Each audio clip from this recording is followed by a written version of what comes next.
Picture this, a story amongst four distinct corners of the world, each with a mixture of tradition, identity, and culture.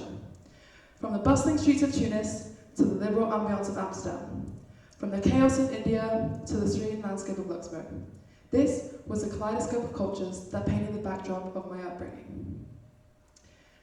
I stand today as a testament to the power and intricacy of cultural diversity, drawing from personal experience and a childhood spent traversing the globe. From infancy to adolescence, I lived amidst a rich tapestry of cultures, each leaving a permanent mark on my identity and shaping my worldwide view.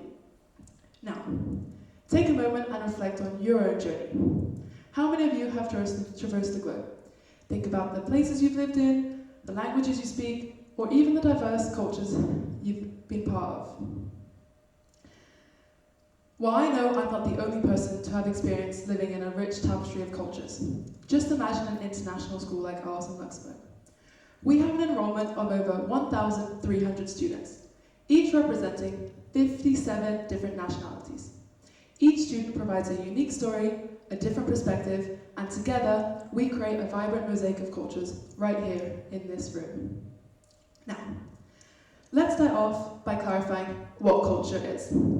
According to Hofstede, culture is the software of the mind that guides a certain group of people in their daily activities and distinguishes them from other groups of people.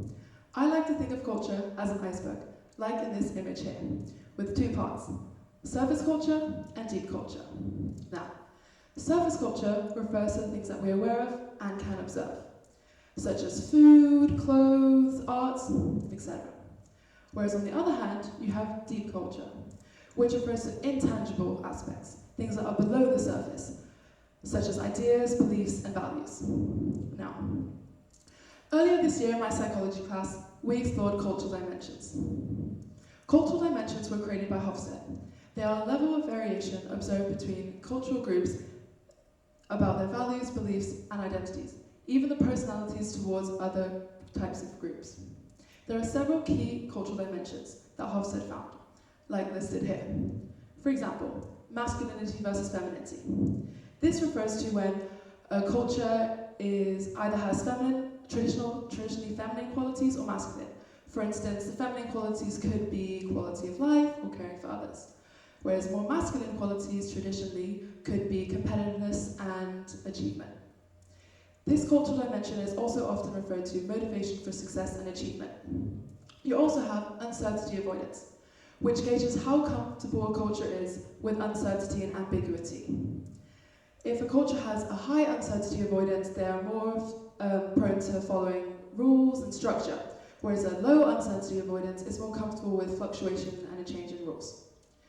For long versus short-term orientation, that is more when a culture either has long-term orientation, like perseverance, or more short-term orientation for tradition and success.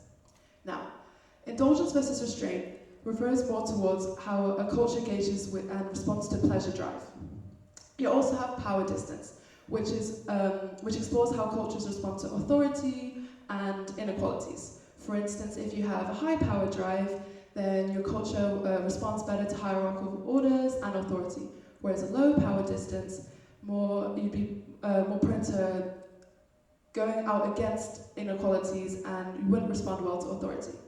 Now, last but not least, you have individualism versus collectivism. Now, that is when a culture either prioritizes the self or the group over each other. As you can see here, this is a graph that represents the 4 countries I remember having lived in, and the percent scored on each cultural dimension. Navigating between these cultural dimensions can be really, really tricky, especially when you've experienced both ends of the spectrum. Take a look at individualism here. My time spent in the Netherlands, an individualistic society, it empowered personal freedom and self-efficiency. Conversely, my time in Tunisia and India taught me the importance of collectivist values, emphasizing how community and family bond are prioritized over the individual. As we discussed more intercultural dimensions in my class, I heard some of my classmates saying how they belong to certain groups and describing the type of society they were brought up in. I felt that I didn't truly fit in. There was no neat category that I belonged to. So how could I claim to be brought up in one type of society? I couldn't. Navigating these cultural dimensions led me to the conclusion and to reflect deeply on the concept of cultural baggage, reminding me that every single person has a unique blend of cultural influences that shapes their identity and their view of the world.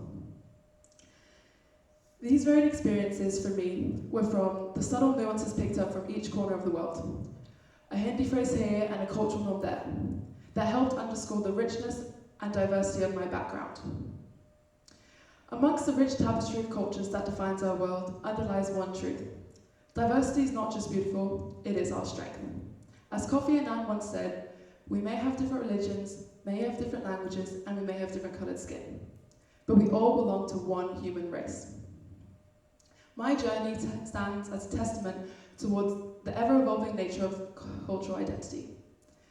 A journey that taught me the importance of embracing personal heritage and reminded me that everyone in this planet has an equal cultural heritage that is equally valued amongst everyone.